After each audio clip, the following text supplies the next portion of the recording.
Hey everyone, this is Chris. Welcome to the KingdomCore Podcast.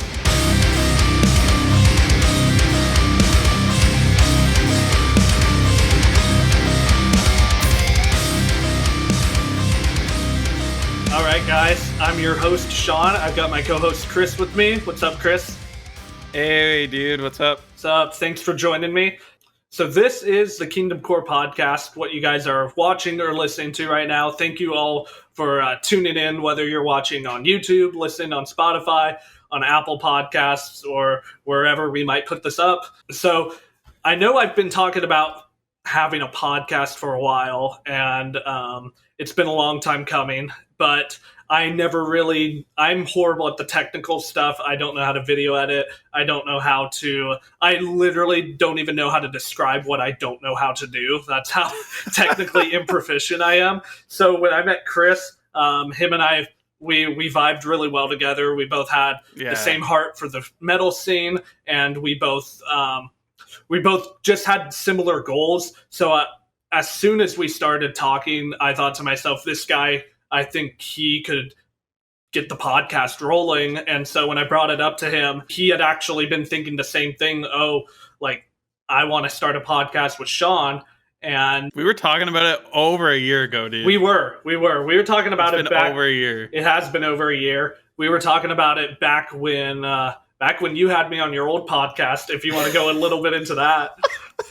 Yeah, we met each other originally through a group. I mean, I guess we've talked a little bit online, like through Instagram messaging, Facebook. I think we're in some Facebook groups together. Yeah, and like we kind of talked here and there, but we got invited to the same group, and we actually met and talked like this video chat. And it was shortly after that I was doing my podcast For the Rock podcast, hosted at the time on Christian Metal Source. I know this is a weird train of metal pages involved here, but it started out and I think it was like episode 7 or 8 or something of 9 total. It basically ended right after.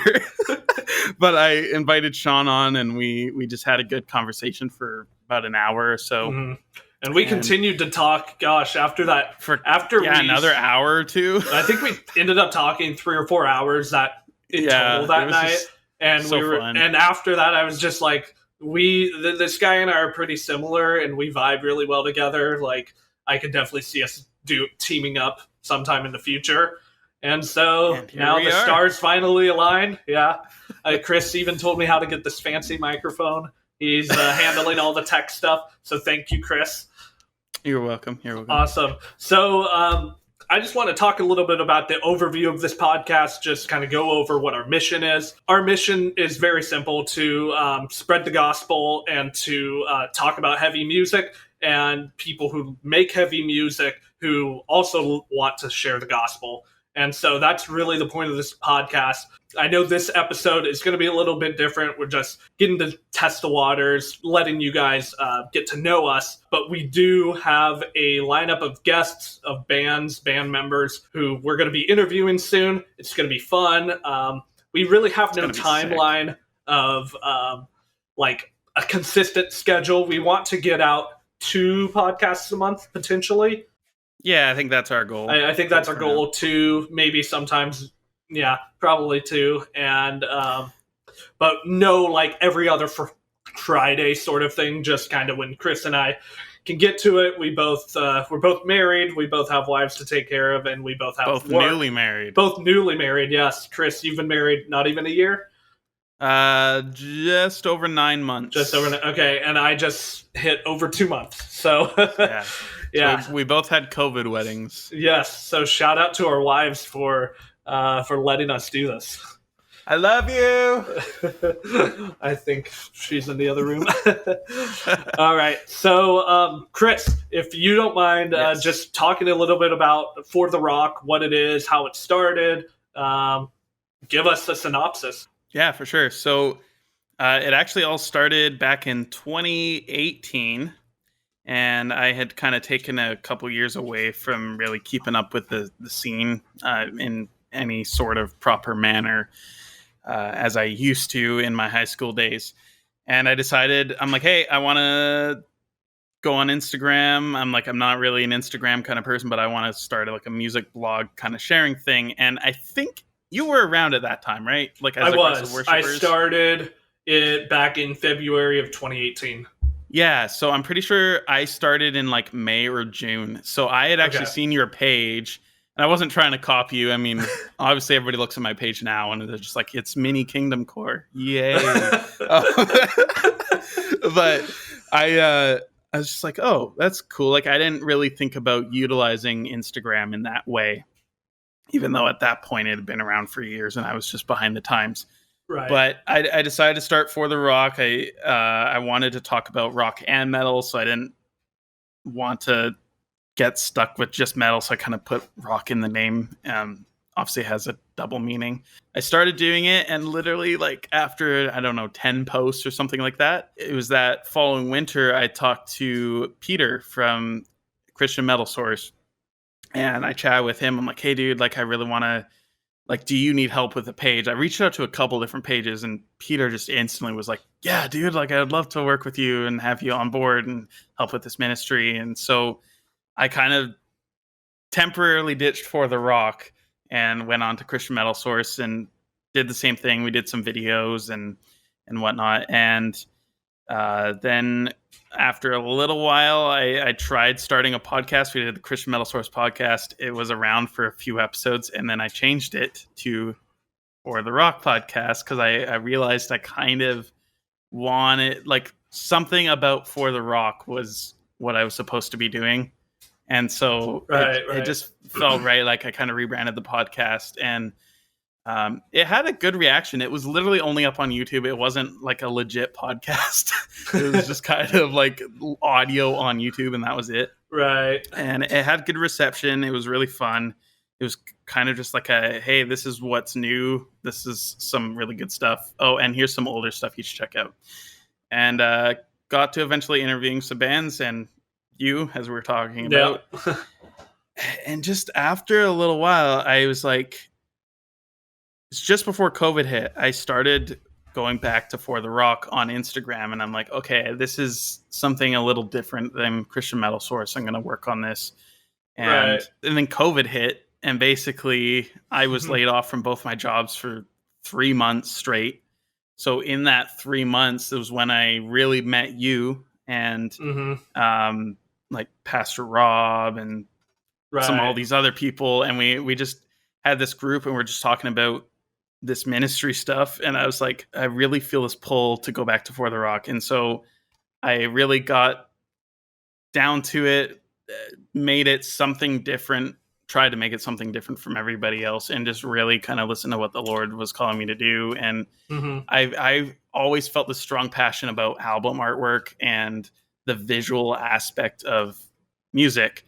I think it's a part that people just take for granted in a way. Like it's kind of something that you don't consciously think about. It's like, oh, that really impacts what you're hearing and the vibe of the band and all that.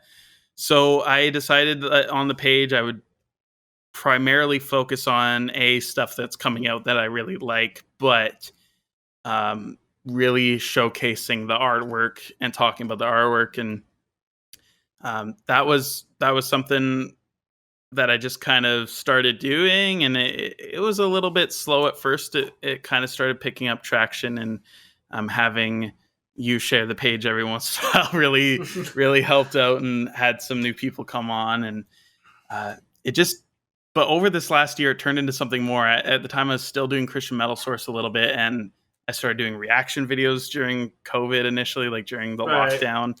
And I'm like, oh man, like I actually really enjoy doing this. Like it's fun, it's simple, it's quick, but like you can, I don't know, there's just something cool about experiencing music for the first time with somebody in a way. I guess that's maybe part of the reason why reaction videos are so popular.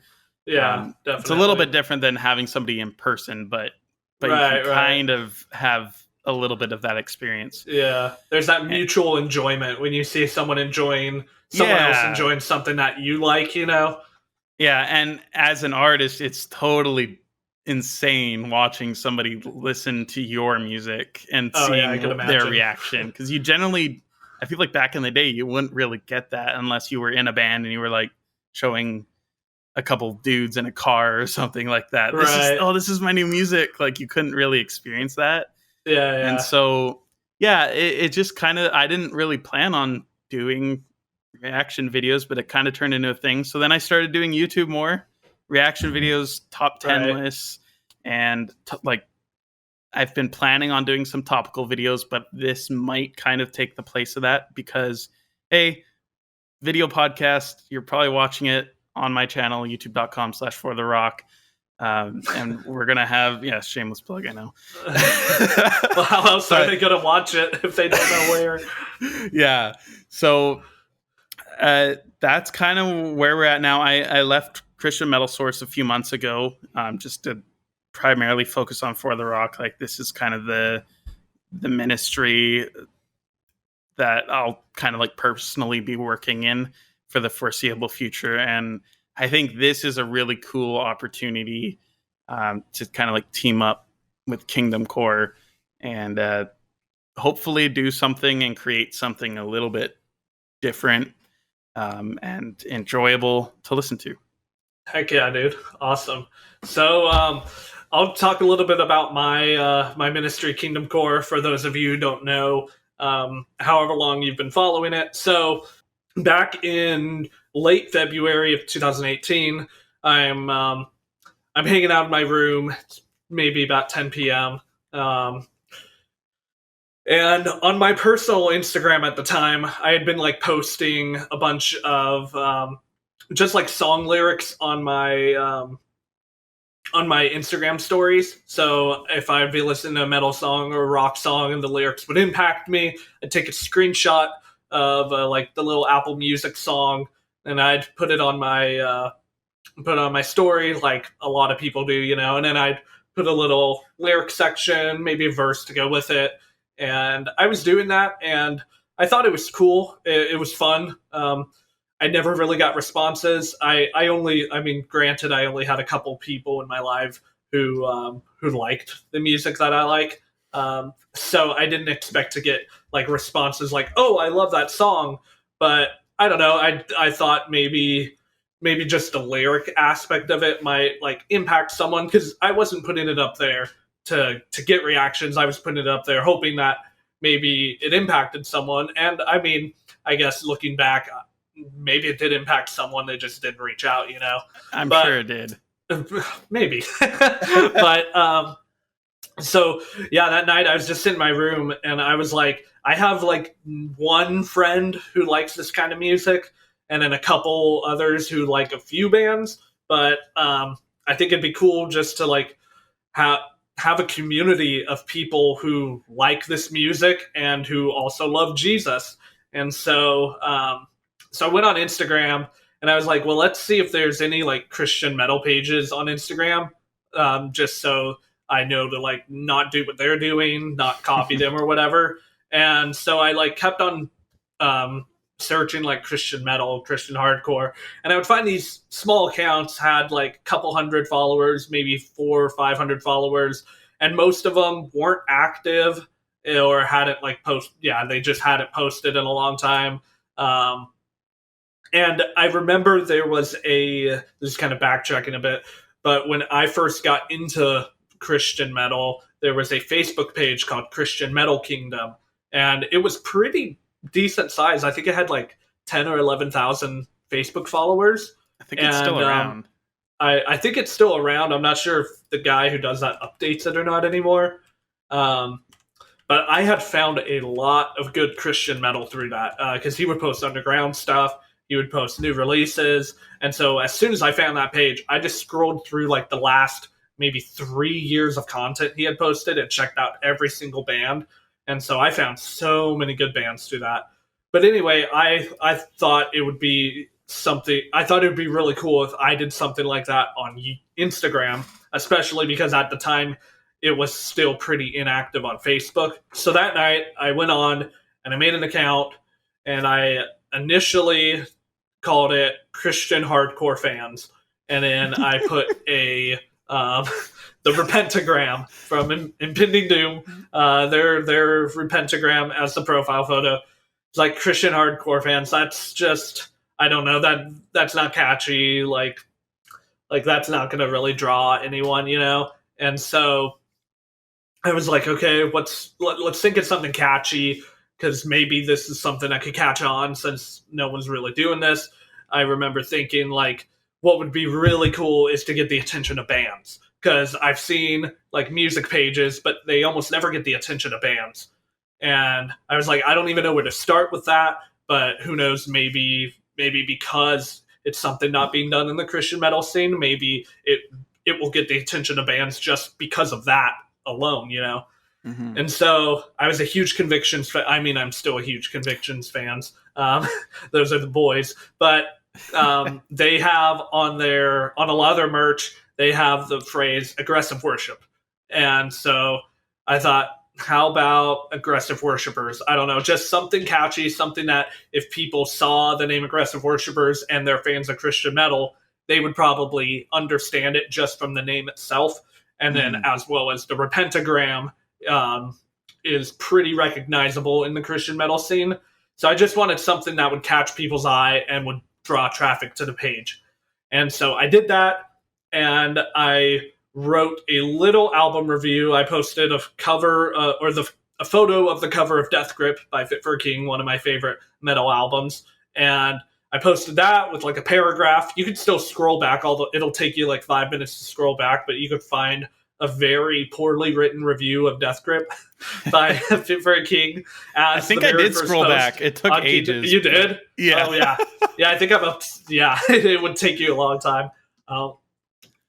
But so I posted that, and then I followed all my favorite bands, all their band members, and then I remember I kind of did some follower harvesting back before Instagram didn't allow that type of stuff, but I wasn't doing mass follows. I think I followed like 400 or 500 accounts of just people who are active on like the Christian metal bands pages. So I would like go to one of my favorite Christian metal bands, and then I would look at their couple most recent posts, and I'd follow about maybe half of the people that liked the post, just so I knew that. I mean, because this was 2018. That was literally back then.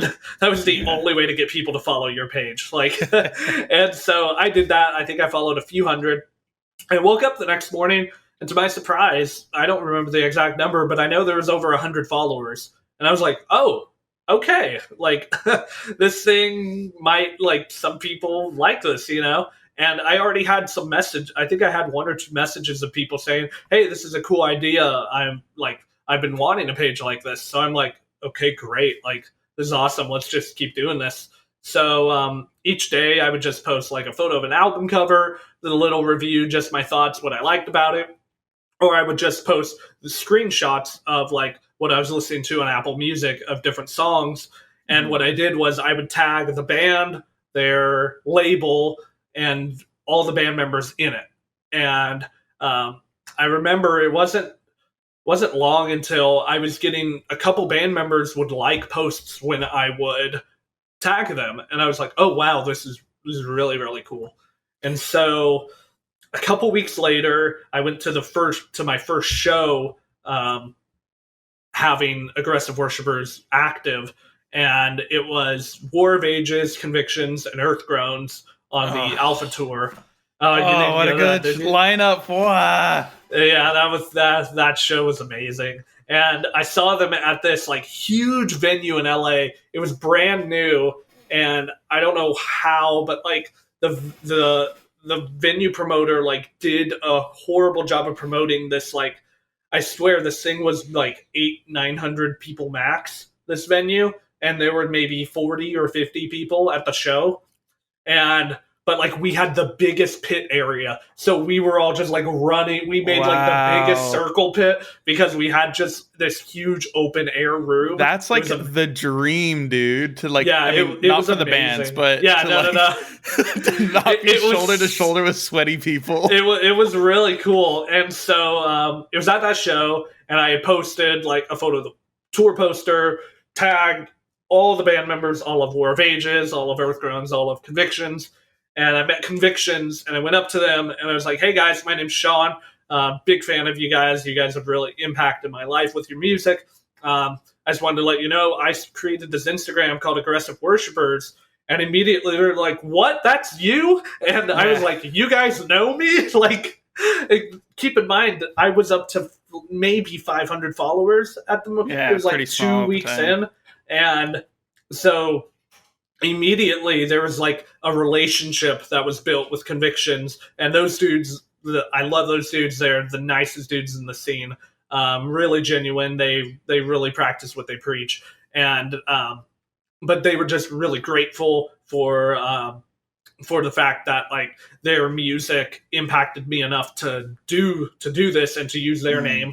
And so that was extremely validating of being only 2 weeks in, because who knows, like when I made it, I thought maybe I will, because I have ADHD. I always have high expectations. I always want to do big things, and I start them and then I always abandon them. That's just how it works. And so I thought this would be the same. Like maybe it'll entertain me for a month and then I'll stop doing it. But it was really meeting them and them just encouraging me and thanking me that really drove me to keep pushing on with the ministry. Or it wasn't even a ministry at the time. It was still just like a fan page, you know?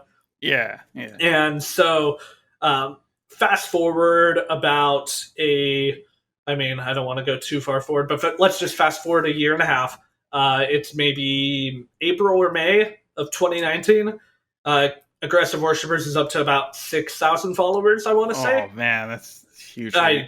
Yeah, it was crazy. But basically, I kept posting the same stuff for like an entire year. And it got to the point where the page was big. I was getting more recognized by bands when I went to shows, and I would talk to them about it. And it just kept on growing. And then there were other pages that were following that were trying to do what I did. I got messages from other people saying, "Hey, your page inspired me to make this." So that was really, really cool. And so I knew it had a big influence, and I just didn't know what to do with it. I would get burnt out here and there. My priorities weren't in line. I would prioritize this over things in life that needed to be prioritized, up until the point I prioritized this over my relationship with God at some moments. And so all that to say, I got burnout, and I was like, this is getting really big. I don't know what to do. But merch might be a viable option. I don't know. I could do a podcast, but I really don't know what to do. And it was then that Convictions actually hit me up, and I was talking to them, and they were saying, "Hey, we love what you're doing," and we had a really good conversation. Basically, what they told me was like, "Hey, Aggressive Worshipers is getting big, and we really believe in this, and we think that it's time that Aggressive Worshipers stops being a Christian fan page and it turns into this big thing for the scene where you help out all these different bands, and it really becomes its own entity." And also just from a business perspective, like I could understand, like I don't want to take what they created and then like, I don't want to say profit like in terms of money, but just like piggyback off of their success, you know? I didn't want to do that either. So they told me this, and so we prayed about it, and they were really good at helping me through it, because I didn't know how to do a name change or anything. I didn't know like how to rebrand. I just didn't know what to do. And so they were with me every step of the way. They were really great at helping me with that. And so I was on the phone with Josh, their guitarist, and we were just tossing out different names, ideas for like rebranding. And I was like, "How about KingdomCore?" And he was like, "That's it. Yep, that's it." I like in the conversation now, like I don't even want to hear any other ideas. That's just it. And I'm like, "Really? You think so?" And he's like, "Dude, like I'm not just saying that. Like that is dope." And so I sat on it and I prayed on it, and I was like, "Okay, I kind of like that, you know?" And so I'm like, "But I'm going to need a logo. Who should I go to?" And I was like, "Well, I like Phineas, and Sean McCulloch is a graphic designer. Let's hit him up. He's interacted with Aggressive Worshipers before. I had met him while doing that, and he told me he liked what I was doing. So I hit him up, and I was very grateful. He he was willing to do a design. And so we brainstormed, and I told him what I was what my goal was, I guess. And he sent me the KC logo that we have now. And as soon as I opened that, I'm like, this is it. Like, I love this logo. It's very wage war, fit for a king, esque. It's kind of in the style of those logos, and I just love that. So it was at about 6,500 or 7,000 followers that I rebranded to KingdomCore. And not only did I rebrand the name, I rebranded the page. It became a ministry. It was no longer just a fan page. It was a full-on ministry because people's lives were being changed by the music I was posting. God was using Bible verses I was posting to convict people. I had people tell me that stuff that having conversations with them saved their life. And so I was doing ministry things without the ministry heart. And so I'm like, I need to buckle down. I need to get serious about this. God did not grow this for me to become complacent and for me to become arrogant. And so that's really when I think KingdomCore took off and became what it is today. And since then, it's just continued growing, continued becoming what it is today. And I don't have anything to say about it other than praise the Lord. Yeah, dude. It's so awesome. And having been a follower of KingdomCore when it was, I think you had 2,000 or 3,000 followers was when I started following, and I remember seeing the whole switch happen before I had actually really interacted with you in any way. It's just, it's so cool to hear that side of the story, and just to hear Conviction's heart in everything that you were doing. I couldn't say enough, and I can't say enough good things about those dudes. They have helped me. They have been the biggest supporters from day one. They were the first band that believed in it, and since then they have been one of the biggest supporters. And so I can't thank them enough for their help. Yeah, dude, that is sick. Sweet. So now that you've heard about me and Chris's ministry, Chris, why don't you tell the listeners a little bit about yourself? Yeah, well, I am a Christian from British Columbia, Canada, and I like kind of how you were talking about. You didn't really know too many people when you were younger that cared about this kind of music. Mm-hmm. Growing up where I did, I think I had one friend in high school, maybe two, that kind of gave a crap about some of it. A couple of them, Demon Hunter and. Maybe I had one friend that liked August Burns Red, but it was so hard to find anybody to really talk to about it. So that was kind of where the whole gear to find people online, because there's actually a really huge community, but I feel like a lot of the community doesn't really know how to find each other. It's true. It's true. Yeah. And that's what I love about KingdomCore, or about what you're doing too. It's kind of uniting people. Yeah, KingdomCore has kind of become, I think, probably one of the most recognizable beacons to go to, at least for people that are on Instagram. It's still so weird for me to hear that. Yeah, well, actually, dude. Okay, speaking of, sorry, just a little bit of a digression, if that's the way you use that word. Christian Metal Kingdom on Facebook, they do post. They talked about War of Ages when the new No Altars came out, and July 10th, Phineas is back, and they posted in the night teaser. Okay. Also, funny story, that was the page that I messaged before I messaged Peter. No way, that's funny. Asking if they wanted any help. I think the guy was just who is this? And never replied to me.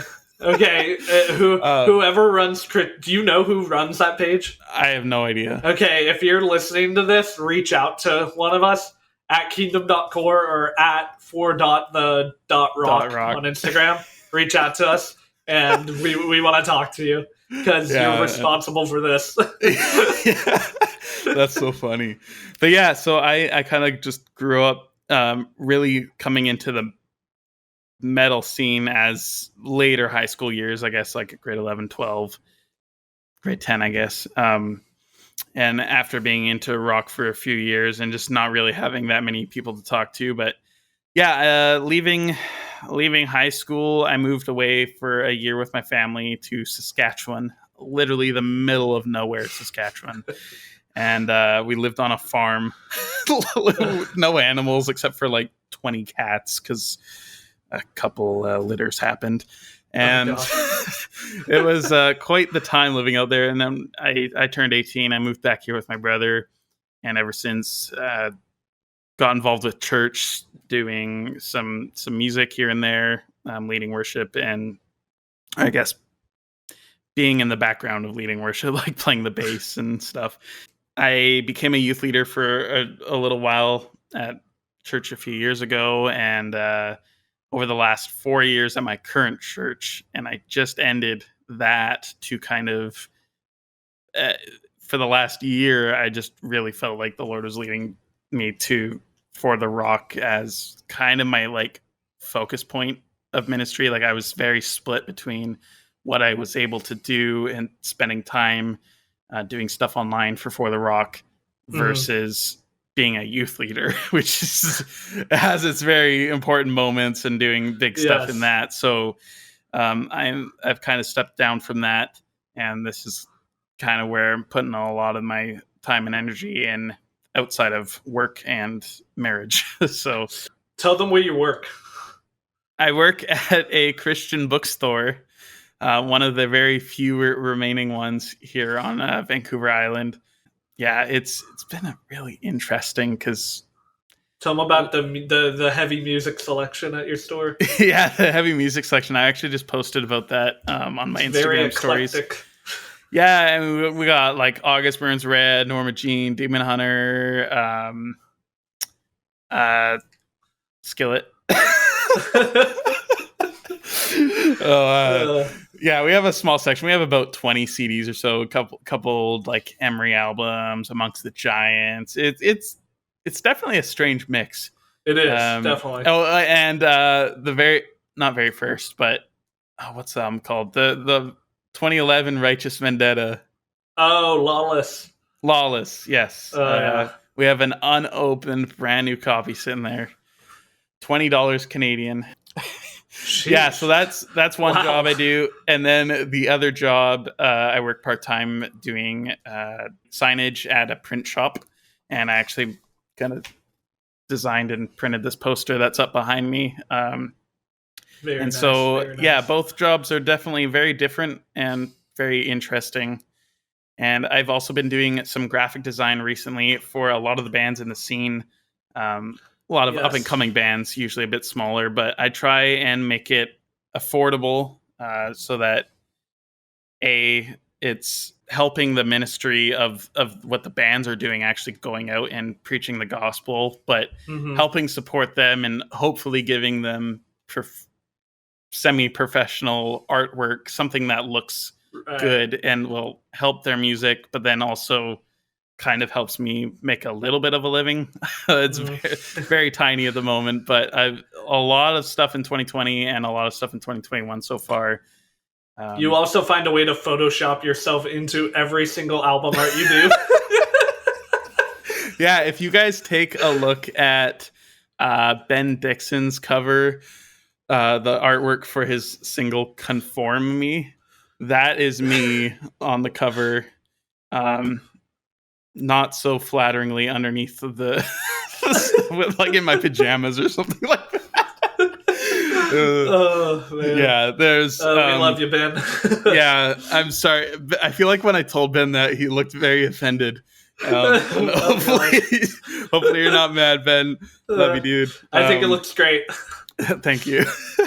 Yeah, and there is a couple more coming up that I'm actually in, but sometimes it's easier just to come up with my own stock photo to use to make a pose or something, because I can't illustrate, and I'm very limited to what I can find online that's free to use. So yeah, that's a bit about my work, and I just absolutely love rock and metal and the Lord, obviously. So just kind of combining everything.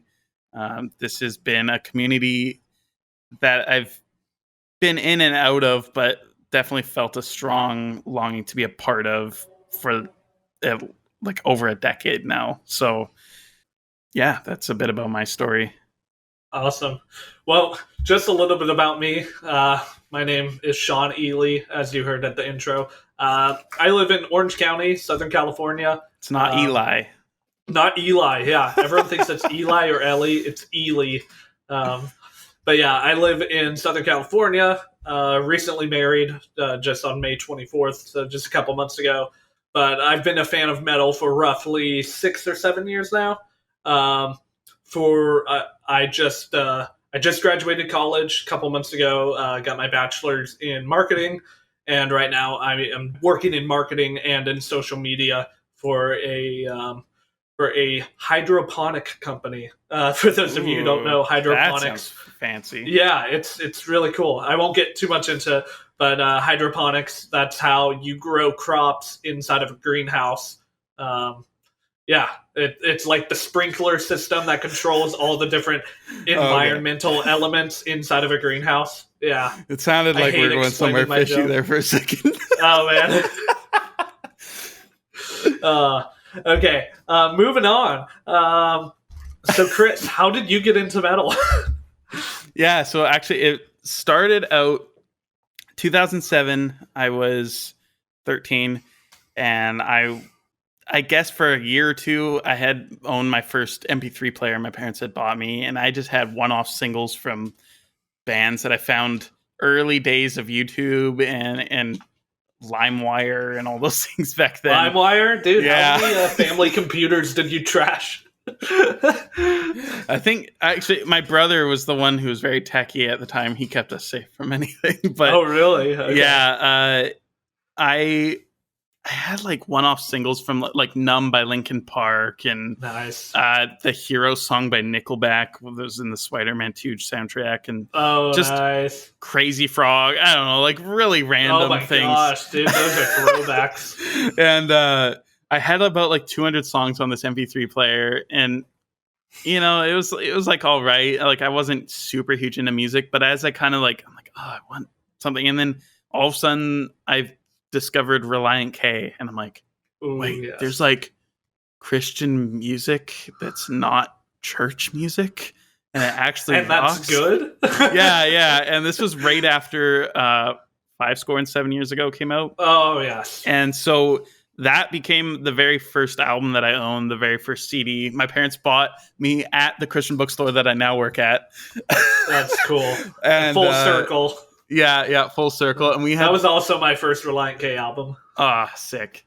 And yeah, like at that Christian bookstore, we had this thing where it was like buy 5, you collect the stickers that they had on it, buy 5 and get one for free. Nice. So my mom would buy like worship CDs or whatever it was, and then she started buying me some. So then I had, not too long after that, I got Comatose by Skillet, The Flamin' All of Us by TFK. Classic. And, yeah, stuff like that. And I remember the first free album I got was the original Cutlass album, which is still solid to this day. One. Yeah, it's a deep cut, but it's so good. It is. But yeah, it was a little while after that. I think I had heard one song from both these bands on christianrock.net back in the day. I used to love that site. Yeah, it was something off of Disciples' Scars Remain. I don't think it was Scars Remain. It was just one of the songs on there. Gotcha. And then also one of the songs off And the Rest Will Follow by Project 86. So gotcha.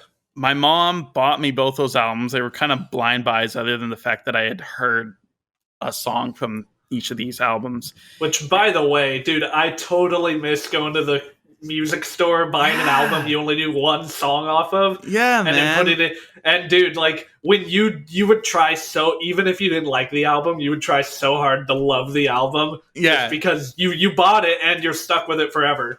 Yeah, no, for sure. That was such a good feeling. I think that's like, I mean, I barely buy anything from the bookstore anymore because like I own everything that's in like the metal section. I can order stuff, but less and less stuff's available to order. Yeah. And so I just get everything online now. So like I brought those CDs home. I sat laid in my bed with my little CD player clock thing that I had. Yes. And I sat there with headphones and I started listening to these albums. And I remember feeling scared and like icky in a way that I was listening to music like in Scars Remain, like when it hit the title track, like there was this screaming stuff. And I'm like, oh no, my parents are going to be so mad at this. I'm like, I don't think I like this. This is too scary. And how old were you then? I was like 13, 14. Okay. And I just I grew up in a very conservative Christian home, and it was gotcha. My parents were okay with me listening to stuff that came from the Christian bookstore. Like that wasn't the issue, but it was like they weren't super big fans of rock and like heavier things. And so right. I remember hearing the screaming and I was just like, I don't know, man. I'm like, I kind of like this, I think. And I remember hearing And the Rest Will Follow by Project 86. And I'm like, I just straight up don't like this. It's too heavy for me, which is funny now because it's probably one of their softest albums. Yeah. But I had a friend in youth group and I showed him that album and he's like, whoa, like I love this. And I'm like, cool. Like, do you want to trade for it? He had like this Reliant K album that I didn't have. I think it was like two lefts don't make a right, but three do. Okay. And so I'm like, I like Reliant K. He likes this. Good. We'll swap. And Project 86 literally became his favorite band. Literally, we're just talking about trying to go. That's so funny. Yeah. Like he just sent me a message out of the blue the other day when Project 86 announced their final album Kickstarter thing, and he's like, dude, if they do a final tour, he's like, we have to go make a trip of it. Like the nearest place to me is like Seattle, and it's like it cost us a few $100s to go. Oh gosh. But we'll see about that. But anyways, he still loves them, and I let that go. And short while later, somebody introduced me to Red. And again, nice. it introduced a little bit harder, like a couple screams here and there. Yeah. And they definitely had heavier guitars than Disciple. Yeah, something heavy. I feel like Disciple had more screaming though. Yeah, no, that's fair. And then my friend who liked Project 86, when I would go to his house for youth group, every week he's like, dude, you have to check out this band. They're called Haste the Day. And the very first thing we bring up the cover of their first album. And Burning Bridges? Yeah, Burning Bridges. And I'm like, oh my goodness, what is that? That looks like satanic.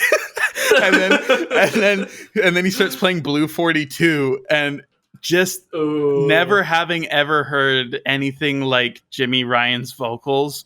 I guess other than the fact that me and my brother maybe used to make fun of that style, like we're like, oh, people can't understand scream like whoa, blah, blah, blah, blah, like that. Right. And I was just like, I don't like this. But we had to listen to the whole song. Another week goes by, he'd show me another song by them. I'm like, I don't think I can take this, dude. Months go by, and he shows me them like every week. Finally, it's like 2009, early 2010 sometime. Okay. I go to YouTube, and I'm like, okay, I'm going to search up Haste the Day, and I'm going to listen to them on my own time. I watched the When Everything Falls video, and I still was kind of iffy about it. And then somehow I came across August Burns Red. Yeah. Whitewashed, Mariana's Trench, like all these songs. And classics. I was like, basically off Constellations. And then, my brother downloaded a game called Frets on Fire. It was like a rip-off freeware version of Guitar Hero, but for your computer. Okay. And you could only use your keyboard. That sounds awful. Yeah. And so it was bad, but it was Truth of a Liar by August Burns Red. It was a free download. And I literally, banger. I fell in love listening to August Burns Red and metalcore by literally practicing that song by playing it on my keyboard, like matching the frets, like in Guitar Hero. And literally after that, every day after school, I'd spend hours on the computer just looking up, is blah blah blah a Christian band? Is this this band a Christian band? And dude, I totally remember that. I spent months and months and months and years basically just researching, trying to find every Christian band I could, and then kind of got into hardcore, like Sleeping Giant and all them. And it was For Today came along, fell in love with For Today when Breaker came out. Okay. And what a time to be alive. Yeah, it was an incredible journey through it all. Awesome. But that's kind of how I got into metal. It kind of slid down from there. And but yeah, basically Haste the Day in a way, but mainly August Burns Red was like the band that got me to start loving metal. That's awesome. How about you, Shawn? Hopefully you can summarize that a little quicker than I can. Yeah. All right. So I'm going to start off. I am 7 years old in the second grade. And in Southern California, there is a Christian music station called The Fish. 95.9 The Fish. It's called The Fish because, like, the fish that's on the back of, like, Christian soccer mom's cards. They really knew who they were catering to. Dude, oh my gosh. Turn them on today, it's only to that audience. Oh my The Fish is still around? The Fish is still around, at least down here in Southern California. They must have really been able to multiply it. Yeah, they were. Feed all the people. Oh my gosh, bro. Oh, that was bad. I know. I'm sorry. All right. So there was every year there was this thing they did called Fish Fest, and it was a really big. It was a really big deal in like Orange County, dude. Like it was the biggest like Christian music. Like I don't want to call it. It was the biggest Christian music festival. Like. Other than there was this other one called Spirit West Coast, but that was like down in San Diego. Okay. My Southern California peeps know what's up. But yeah, so Fish Fest. Oh yeah, Face Down Fest. We'll get to that later. So Fish Fest, I was in the seventh grade. Or no, sorry, I was 7 years old in the second grade. Fish Fest. And I love telling this story. And so my parents took me, and on that lineup, at the main stage, it was this huge amphitheater, like probably 5,000-6,000 people at this amphitheater. And the headliner that night was Audio Adrenaline, followed by, they were the headliner, and then like supporting was, I think, like Toby Mac. And this was, keep in mind, this was like 2004, maybe 2005 at the time. And so this was when like these bands were in their prime.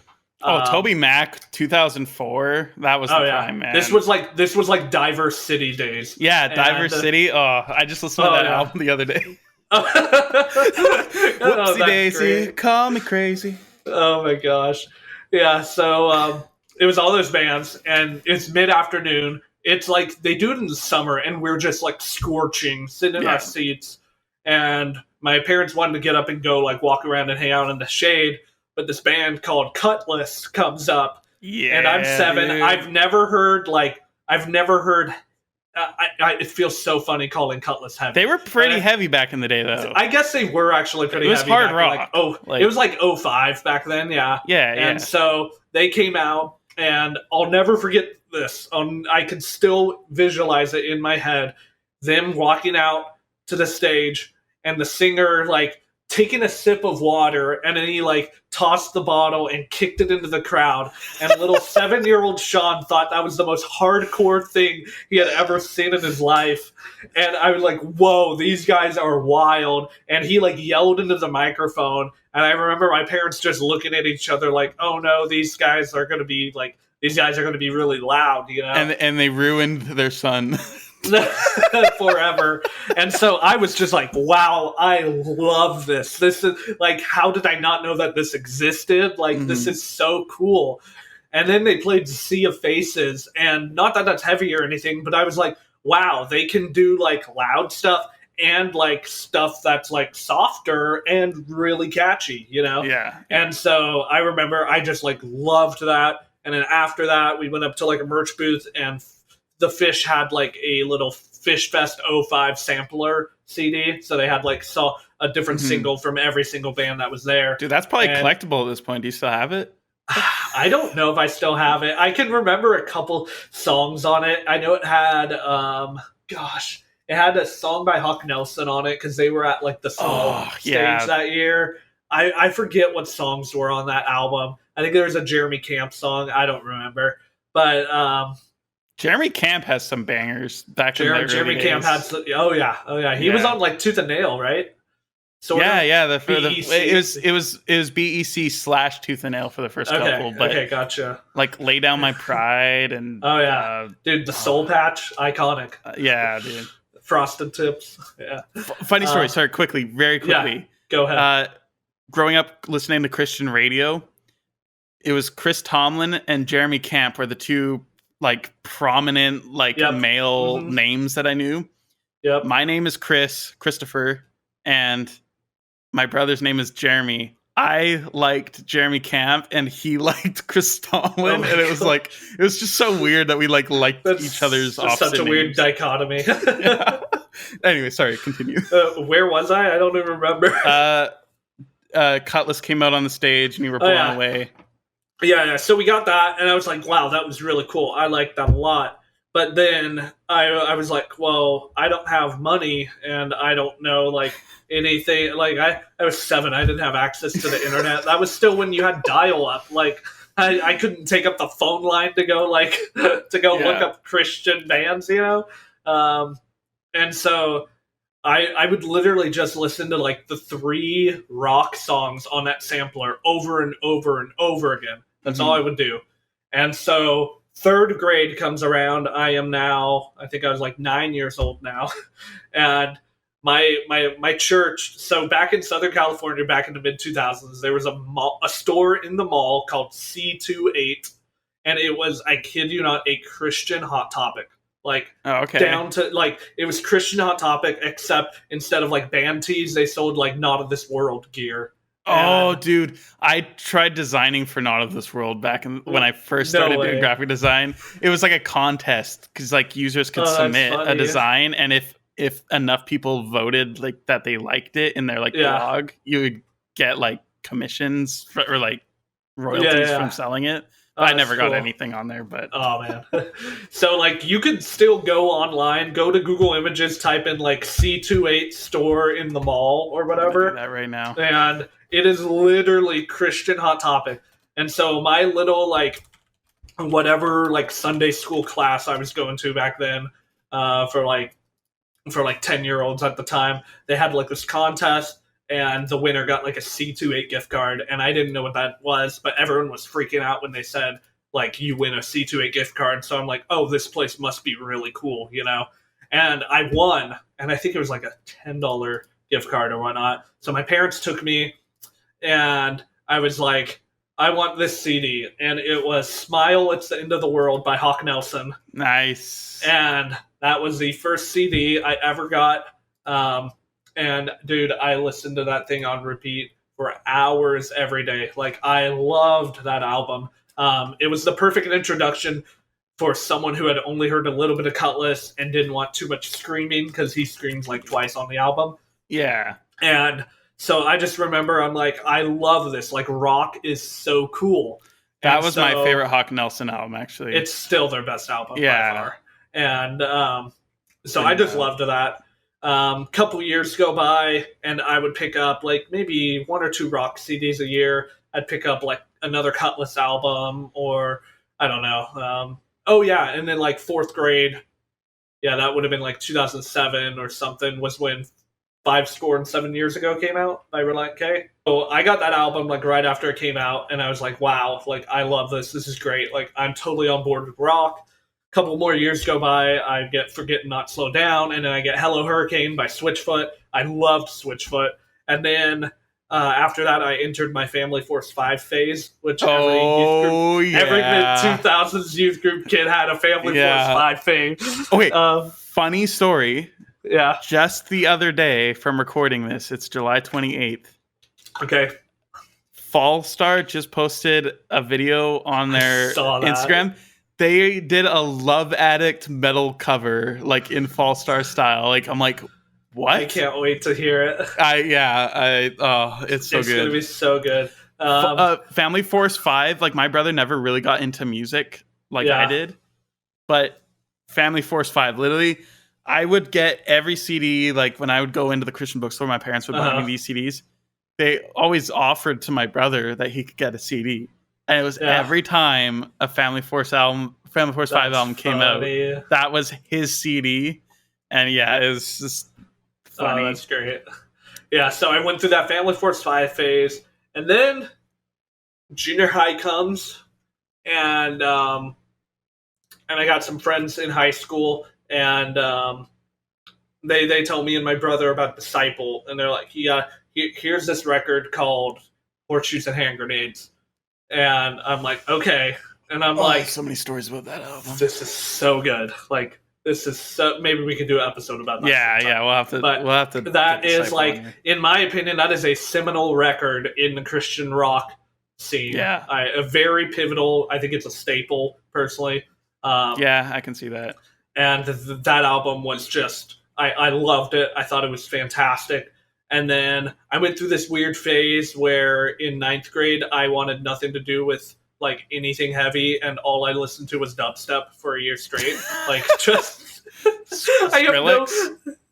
Yes, I loved Skrillex, dude. Dude, I had a Pandora station that was Skrillex and like all these different dubstep artists. And I went back like maybe a year ago and listened to them, and I'm like, this is absolute garbage. Like, how did I don't mind dubstep. I mean, it's definitely phased out, but it's still enjoyable. But I was huge aspects. into that. That was like 2010, 2011. So it's not until sophomore year of high school, around 2012, that I really started to get into like rock and metal. I heard Skillet, I heard Red, and I was finally... Because like, it's crazy you heard all those other bands before Skillet and Red. Yeah, it's like weird. Disciple, I don't know. It was because my friends saw Disciple live. They went to I think it was the Newsboys. Disciple had opened for the Newsboys. It's such a weird combo. Like, so weird. It's actually like amazing at the same time. It is, yeah. Was it a Winter Jam thing? No, it was right after Michael Tate joined them again. Yeah. I think it was Newsboys, Cutlass, and Disciple or something. But it's a pretty decent lineup. Pretty decent lineup. I'd leave at the headliner. Anyway, so I finally had listened to enough Red and Skillet to where like the screaming didn't bother me, the heavy music didn't bother me, because I had heard a lot of it. It was played in my house a lot. It was played with my friends a lot. And I just didn't dig it for the longest time. And then finally, just one day, it clicked. It hit with me, just like with you and Haste the Day, and August Burns Red. Yeah. And so I was like, okay, like, I like this. There was literally a moment where something switched in my brain, and I went from like, I like that. Like, it was, there was a definite moment where I just decided to like it. Yep. And so,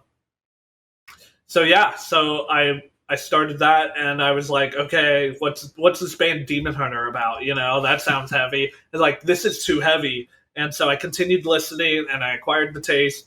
And then this is around 2013 is when I really started to just like branch out, not from only like rock, but into more hard rock and some post-hardcore. That's when I found Wolves at the Gate then, who is still one of my all-time favorite bands. I found Wolves at the Gate. Their music video for Heralds had come out. I loved them from that point, like literally the moment. Oh, they were amazing. And I was like, this is the first band other than Demon Hunter that screams this much in the more, I hate to say screamo style, but like I feel like you could say Nick Deddy almost has a screamo style vocal, at least on Captors. Yeah, I could see that. Yeah. So back then I thought that. So it was the more scream, because Demon Hunter was growls, not full on like metalcore screams. And so it was the first metalcore stuff that I liked. It was right after it was maybe 6, 7, 8 months after Captors came out, and I loved it. And then I got into like Righteous Vendetta, and it just got heavier from there. And then like a year later I was into like Memphis Mayfire, August Burns Red, Fit for a King, all that. Yeah. And it just progressively got harder. And then I started going to shows, and I'm like, I love this. This is where I belong in the world. Like, I just love this. This is my place in society. Like, I love this. You found your wife there, too. I did, yes. I can talk about, yes, I met my wife at Face Down Fest in 2017. We can talk about that on another episode. No, dude, that's an I met, story. I was thinking about it before this. I met my best man at a show. So I recently got married. I had 7 groomsmen. 3 of them I met at shows. And one of them that I didn't meet at a show, I met because I was wearing a Memphis Mayfire shirt. And he was like, hey, cool Memphis Mayfire shirt. You're like, oh, thanks. Do you want to come to my wedding? Yeah. Oh my gosh. Yeah, so how rare you find people. I got caught, I went into Best Buy a couple of weeks ago and I was wearing my August Burns Red Phantom Anthems t-shirt. Yeah. And I walked in and the guy greeting, guys, I'm in this small town on Vancouver Island in BC. Nobody here listens to this stuff. And the guy was just like, oh, sick shirt, dude. I'm like, oh, thanks. I didn't really know what to say. I went in. He rang me out when I was buying something, and he was saying, he's like, oh, yeah, dude, me and my girlfriend, we're really into metal. They started listening to a bunch of secular bands that I don't listen to. Oh, yeah, cool, dude. But he knew August Burns Red. It was, really funny. That's great. That's really cool. Yeah, I love metal in public moments. They don't happen as often as you would think down here in Southern California. They really don't. Metal down here was really big during the Hot Topic scene. Early 2000s. From 2004 to 2009, it was pretty big here. And I remember because everyone who was older than me that I knew, my cousin, was into all that. But it really was just a phase for most of those people, you know? Yeah. Yeah. So that's how I got into metal. Metal for life, man. Metal for life. Do we have time to talk about our favorite bands? Yeah, I think so. Okay. How many do we get to talk about? Let's talk, and they don't have to all be Christian. I know this podcast is Christian. We're introducing ourselves. I know who you're probably going to talk about, but okay. Trying to not talk about Christian ones, but I'm probably going to just say all Christian bands because honestly, that's true. We could go back and forth every band. Okay, so let's go with 3 each. 3 each, top 3 all time. And that I know my top one, and I'll start. Do I start with them or end with them? End with it. End with it. Okay. So this is so hard for me to pick. Should I go first? No, I'll start. I got one. Okay. We've been talking about them, and you're probably going to talk about them. Let's be real. August Burns Red. I guess technically that's a not Christian band. Technically. But when I getting into metal 2010, probably from 2010 to 2014, maybe, I would have easily just said, August Burns Red is my favorite metal band. Right. I mean, they're my favorite metal band of all time.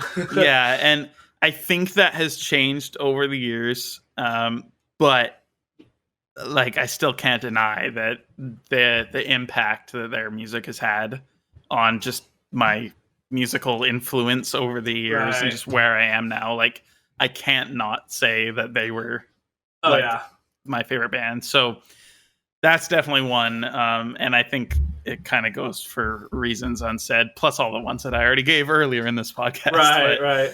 What about you, man? What's your first one? So you already said August Burns Red. August Burns Red, they're not my favorite band of all time. They're probably number 2 or 3 on my top 5 list. I'd probably say they're number 2.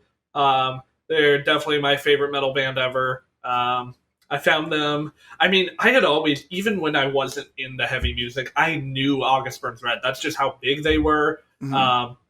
I had tried so much to get into them, but that's before I could do stuff without clean vocals. And so it wasn't until about 2016. I know it's late, but it wasn't until 2016 when they finally clicked with me, when I was really into riffs and breakdowns. And, whoa. Are you talking about August Burns Red or a different band right now? August Burns Red. What? Okay, keep in mind, I didn't even get into metalcore till that's 2015. True. Okay. Yeah. That's fair. I was on the fence of hard rock and a little bit of metalcore from 2015 to from 2014 to 2015. And 2016 is when I really dove full head on into metalcore. But yeah, so that's when I got into them. They've been, gosh, their music has just been so impactful to me. I mean, I know they're not a Christian band, but like you can't deny that the spirit is in a lot of their music and in a lot of their lyrics, because most of their lyrics are written by Jake and or Matt, who are both the Christians in the band, and their lyrics are just so open, so vulnerable, and I think they do a really good job of writing from a point of view of a Christian that an unbeliever could also relate to, and not feel. I don't want to. I want to be careful with the way I say it, but not feel, I guess, pushed away or feel like they can't relate. You know, like they talk about their struggles. Like, yes, I may be a Christian, but I also struggle, and it's okay if you struggle too, because we all struggle. You know, and I think offering that hope through Christ in the music is really great, and they both do it in their own personal ministries outside of the band, which I think they found that really good balance of like being in the world but not of it. You know what I mean? Yeah. And in a metal band that's not necessarily a Christian metal band, but they put biblical themes in their music, and then they live their lives outside of it as a testimony to God's grace. You know, so I love that. Sure. ABR forever. Sweet. All right, another band for you. Oh, this is so hard. Okay. It's always so hard for me to definitively nail down another band. I think, even though maybe they're not the one that I go to the most or listen to the most, they're almost like the band that I savor the most. Okay. That I just, whenever I come back to them, I'm always just like, wow. I love those bands. Incredible. Yeah. I would say, I think Wolves at the Gate, just realistically, between the sound, the lyrics, just everything that they've done. Everything they've done. Even their band. Demo EP, like from even their before demo. They were signed. It's so good. Like, they don't have a single bad song incredible. in their discography. Oh, not at all. And then even when they go and do like acoustic versions, it's still so good. I wasn't like a huge mega fan of Eclipse. Like, I like it. It's just not my favorite album that they've done. And then even the acoustic stuff that they did off of that album. But if you do the what's it called? The Reprise EP. Reprise, so good. I like every time I listen to those songs, I'm just blown away at like the musicianship and just everything that they've done. It's absolutely incredible, and just how bold and outspoken they are for Christ. And it's just they're the most outspoken band for Christ in the scene by far. Yeah, like I mean, no bands preach on stage anymore. They're the only band that stops the set, preaches even when they're booing. Yeah, basically like after For Today left. Oh, For Today. For Today. Okay. Oh, nope. Dang it. You can't say them. You can't say them. Yeah, I guess to be fair, they're still Wolves of the Gate's still active, so they're currently in there. But yeah, Wolves of the Gate. I gotta give it to them. Okay, sweet. All right, so for me, I already said my number 2. I was gonna say 3, 2, 1, but we already touched on ABR, which was my number 2. So I'll go to number 3, which actually Wolves at the Gate competes with this band for number 3 all the time. I think I know who you're gonna say though. Who am I gonna say? Era. No, Era is actually my favorite like secular metal band of all time. I didn't spoil your number 1, did I? No, not at all. Oh, okay. No, so my number 3 is actually Thrice. I am a massive Thrice fan. Dustin Kinsrew. I mean, my wife walked down to a Dustin Kinsrew song down the aisle, like off his like worship album that he did? Off of his like solo thing. Oh, okay. He wrote like a song for his wife. It's called Of Crowns and Crows. It's like literally the most romantic song ever written in the history of mankind. But yeah, I got into Thrice senior year of high school, so I was like 2014, 2015-ish. And they have like 10 albums now. They just released that their new album is coming out in September or August, either the end of August or early September, I think. And it's called, they released a new single called Scavenger. And I know Dustin has there's speculation on whether Dustin is still saved or not, still Christian. He's distanced himself. He's definitely gone progressive and gone more towards the left, for sure, and kind of abandoned his reformed evangelical beliefs, like when he was the worship leader at Mars Hill, after all that Mark Driscoll stuff went down. But their music it takes me to another place mentally and emotionally. It really just, their lyrics, they were never a Christian band, but when Dustin was a very strong, devout, practicing Christian, and from about like 2005, the image of the invisible man, like that song, it's literally amazing grace. Like, we all were lost, now we are found. No one can stop us and slow us down. We all are named and we are known. We know that we'll never walk alone. Like, I don't know how you can listen to that and not be like, oh yeah, this was written by a Christian. Like, you could just tell. So from like 2005 to their 2011 album, Major Minor, all 5 albums from that span. Major Minor is still available at our sister store. Like, really? In the other, every time I've gone down there, literally over the last 15 years, I've always seen Thrice music down there. There's literally a song about Jesus hanging on the cross on that album.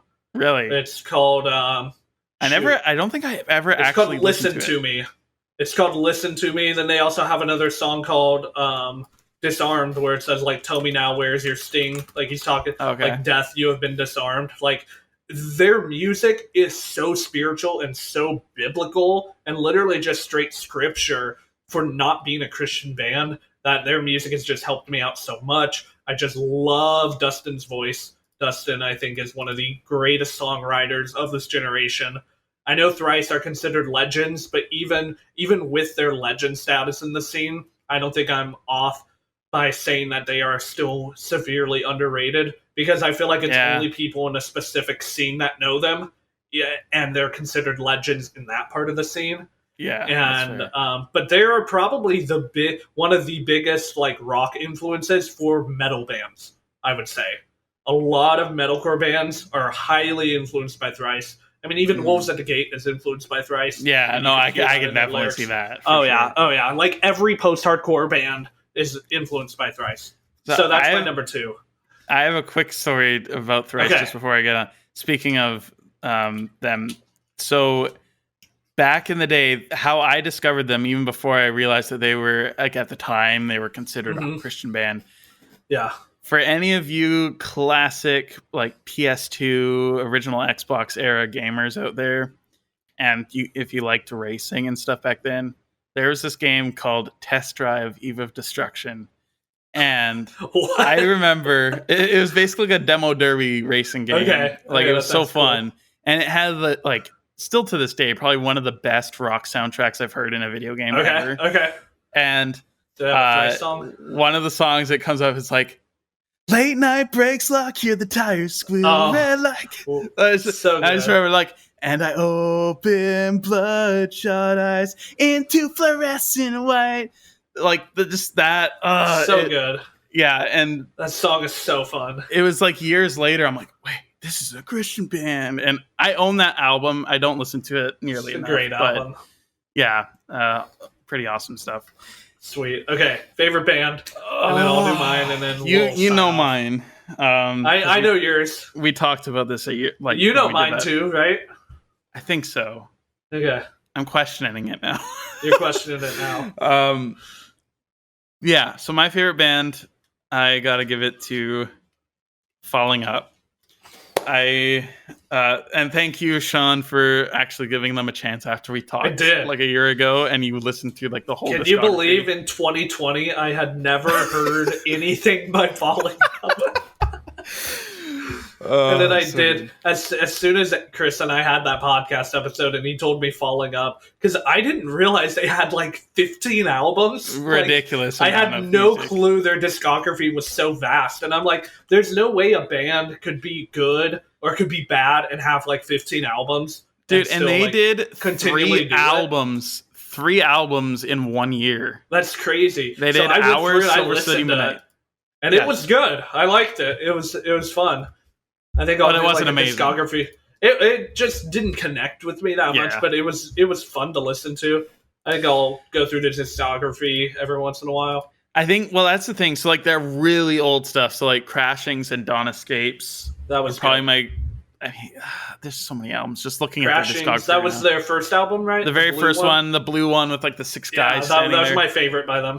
Yeah, and, like, just... There's so much unique stuff on that album, I find, like, listening to rock. Like, just the melodies, the songwriting, like, the tones for the guitars. Like, everything really was ahead just of its different. time. Yeah. When did it come out? Like 2004? 2003. That did some really cool stuff or innovative stuff for 03. Dude, and, like, the song, like, Jackson 5, it's like almost like a nu metal, like, punk rock track that has... rap parts, and it also features John Micah is his name, singer of Cutlass, and then also like no, it's Micah, right? Is it Micah something? Summerall? Yeah, there we go. I always think John Micah for some reason. Anyways, Micah from Cutlass, and then also Ryan Clark from Demon Hunter in the same song. Like it was just like, so what cool. is this? Like, and granted, at the time when I got into them, I didn't know who those people were, but. Right. And, like, their song Broken Heart is, like... Great song. Like, I feel like I never really was brokenhearted. Maybe I have been in my life a couple times. So, like, that song, it just has always clicked with me. It's, like, one of my favorite songs ever.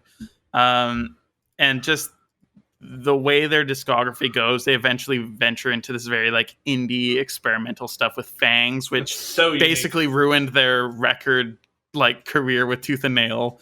Because nobody bought it, everybody hated it. And now I look back and I'm like, I was severely disappointed when that album came out. I remember buying it day one of when it was available at the Christian bookstore I work at. And I was so disappointed. I was like, this doesn't, like, I was into, at the time, I was like very hard rock, like Skillet, TFK, Red. And just to hear this more like indie, slow stuff. But now I listen to it and I'm like, this is amazing. Your Sparkling Death Cometh, like everything after it took a while, but it grew on me so much and it stuck with me and it's incredible. That's my favorite band, Falling Up. I sticking with them probably for a life. What's your favorite band, Sean? Okay, so I'll start with the honorable mention, who was kind of like your ABR, who like you just can't leave off the list. So Red was always my all-time favorite band for the longest time. Yeah, actually, I feel like even last year you would have said that, right? Yeah, even last year. Is that what you said? That. Yeah. Up until Declaration came out. I love that album. It was the first good album since 2009. It's a good album, but from Red, I want great. See, Red never has in-between albums. They only have incredible, perfect albums, or they have horrible albums. Like Gone. Oh, yeah. And so I don't want to. I'm not trying to talk trash on Red. I mean, I'm a huge fan of them, so I can critique their music.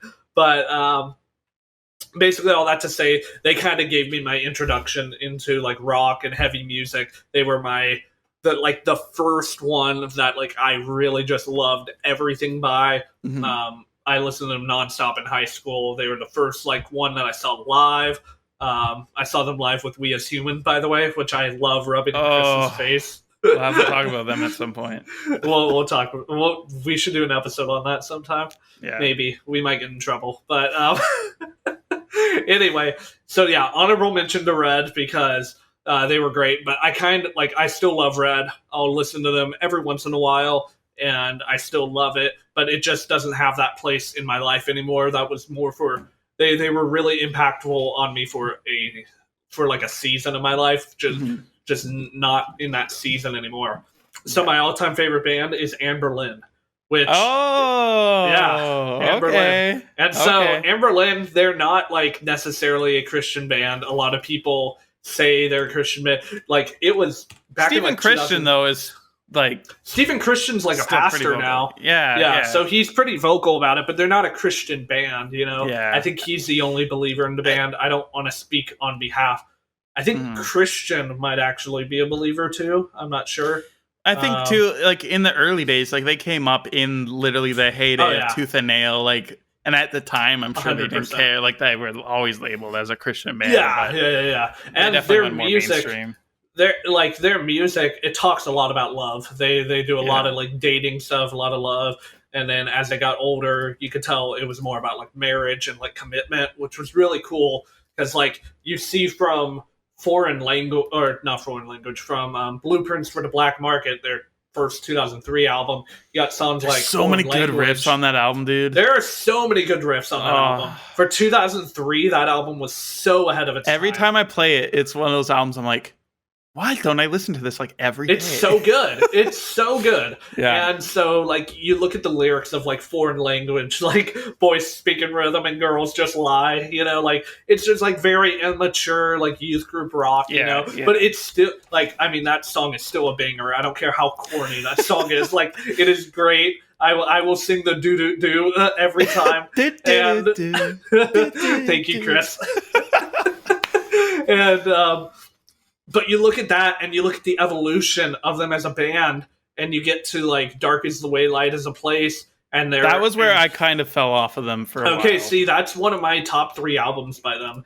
And they have the song Art of War where like he's talking about because of you, I'll never write another love song. And it's just like, they're so like, they've experienced so much life and they've written about their lives in a way to where other people can relate. Mm-hmm. And, I don't know. I knew of them for probably. I've known about them since like 2009, 2010. My cousin, they're my cousin's favorite band of all time. He's like massive. He's got a Lowborn tattoo. Like he is massive Anberlin fan. And so he would always show them to me, and I liked them. And I was back during my rock days, so I thought Feel Good Drag was cool. Paper Thin Hymn.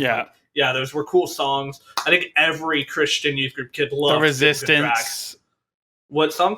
The Resistance, the first one. Oh, that was a great track, yeah. So good. And so, but I had never gotten into them, and I had never, like, dove into them, and then they announced Lowborn and that they were breaking up, and I could have gone to their final tour when they played at Anaheim, but in 2014, but I just wasn't into them, so I didn't think, I don't know anything by them. I don't really care.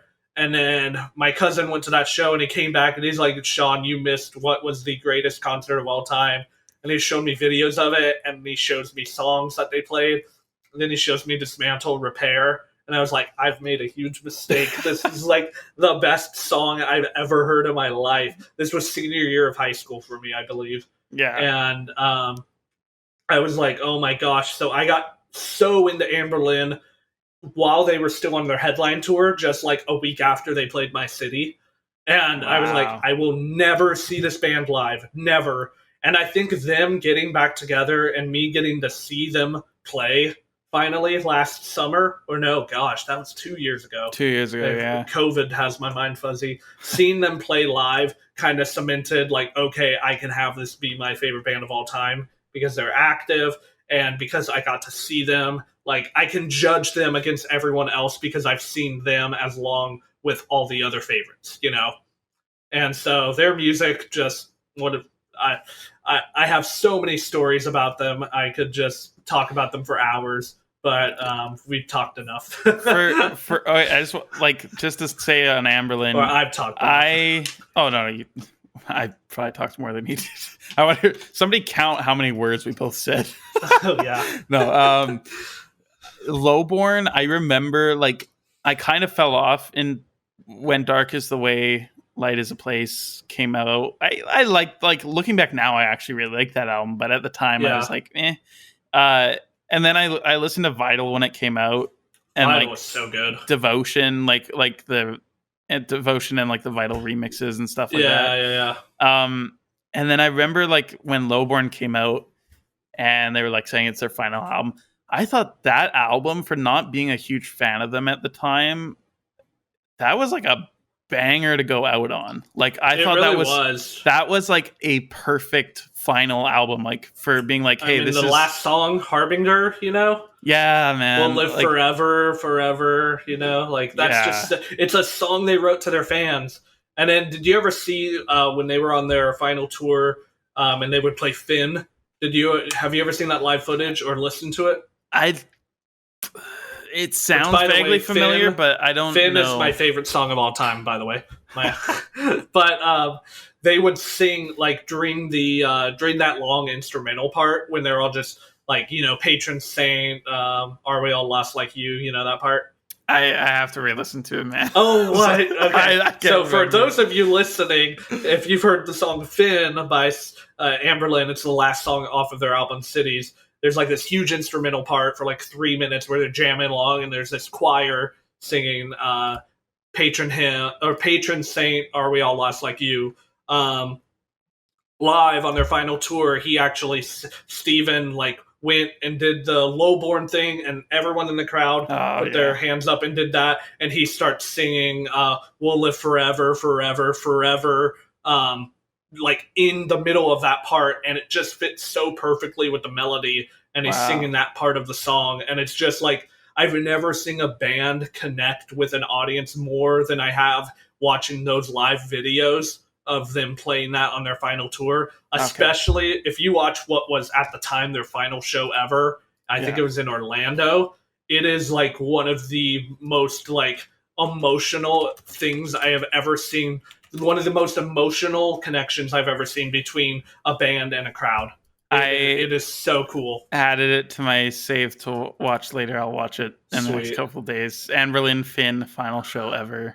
Yeah, 6 years ago. It's crazy. You see like Steven just like start weeping like at the end of the song, like they're all just, because they never expected to get back together. Yeah. Ever. Like I know every band is just like, we're not getting back together, and everyone's like, they'll get back together. But I feel like Amberlin was the one in the scene where everyone was just like sure they weren't getting back together. Yeah. And now they're coming out with an album, right? They're recording new music, and I am so happy. Yeah. Hopefully they don't come back like Under Oath did. Oh, no, they won't. I'm sure they won't, but that was Steven's a pastor. He's not allowed to curse in his music. Dude, I went to Under Oath's comeback tour, like when they did the 10th anniversary of We're Only Chasing Safety and To Find the Great Line together. That show was amazing. It was both albums back to back. It was incredible. Yeah. And it was like, it was kind of supposed to be a one-off. They didn't know if they were coming back officially after that. Okay. And then so the next year or 2 years later, I guess, was finally when they brought out new music, and I was crushed. Like it was that was a rough spot for the scene. Definitely. All right, dude. I think that is a wrap on the pilot episode. That's a wrap of the KingdomCore podcast. Thank you guys so much for watching. This is absolutely massive. This was a lot longer than an episode that I was thinking. This took way longer than it should have. Yeah, and that's all my fault. I'll take responsibility for that. Sorry, Chris. I had a wedding to plan. Oh, that's all good, dude. But yeah, thank you guys so much, especially if you've listened or watched this far. Yes. That is massive. We can't do this without your support. Yeah, guys. I'm incredibly excited to hear what you guys thought about it, and maybe drop down in the comments or message us or something like, what are some ideas that you want to hear us talk about? We have some bands lining up to talk to, and I'm sure we got some massive plans in the future. But if you guys are watching this on YouTube, be sure to hit that like button down below, comment, do all that stuff, subscribe to the channel.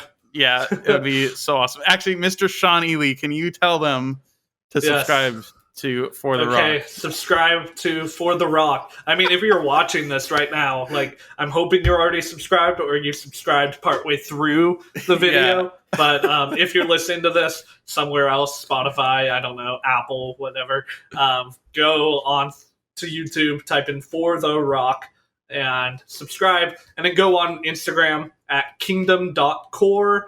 You can just type in KingdomCore, it should come up, and give me a follow, and then also follow Chris. You can probably type in For the Rock, and it should show up. But it's at for.the.rock. Yeah. dot dot dot dot dot dot dot dot.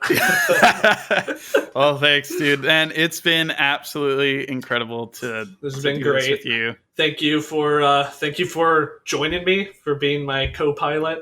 I mean, we're both. There's no main host. This is what I wanted to say in the beginning. There's no main host of this show. There's no co-host. We're both hosting it. We're using the name KingdomCore, but this is just as much Chris's podcast as it is mine.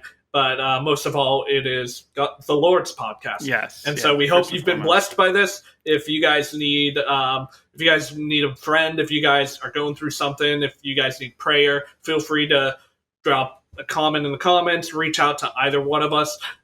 We will definitely share those with one another and pray over you. We would love to. That would be awesome. So thank you guys for listening, and take care until the next episode. See you guys. Peace. That's always my outro on stuff. Okay.